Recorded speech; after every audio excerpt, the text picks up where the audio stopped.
హోంమంత్రి అనిత భోజనంలో బొద్దింక. అనిత ఎక్కడ తిన్నది, ఎక్కడొచ్చింది బొద్దింక? ఇడిగా వచ్చి చూసాడా? ఇందులోని బీసీ హాస్టల్ భోజనం చేస్తుండగా బొద్దింక రావడంతో సిగ్గుతో నవ్విన ఏపీ హోంమంత్రి. ఏం పరిస్థితి అండి ఇది?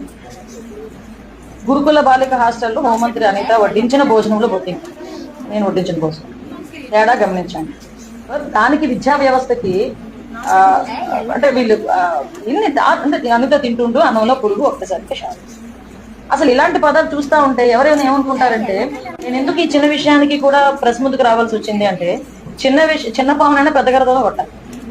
పామే దాంట్లో విషయం ఉంటూనే ఉంది. సో వీళ్ళు ఏదైతే ప్రచారం చేస్తున్నారో ఆ ప్రచారానికి నేను అడ్డుగట్ట వేయకపోతే అదే నిజమైన ప్రజల భ్రమలో కూడా. నేను వెళ్ళిన తర్వాత ఆ భోజనంలో ఆ నాణ్యత తగ్గింది. నాణ్యత తగ్గినప్పుడు ఏదో సంథింగ్ హెయిర్ చిన్నది అందులో కనిపించింది. ఆ హెయిర్ తీసి ఇలా జస్ట్ పాడేశాను. దానికి వీళ్ళు రకరకాలైన విన్యాసాలు చేసుకుని రకరకాలైన మాటలు మాట్లాడుకుని అల్లేసి కథలు అల్లేసి ఆ ప్రజల్ని కొంచెం ఇబ్బంది పెట్టే విధంగా మమ్మల్ని ఏదో టార్గెట్ చేస్తున్నామని వాళ్ళు అనుకోరు.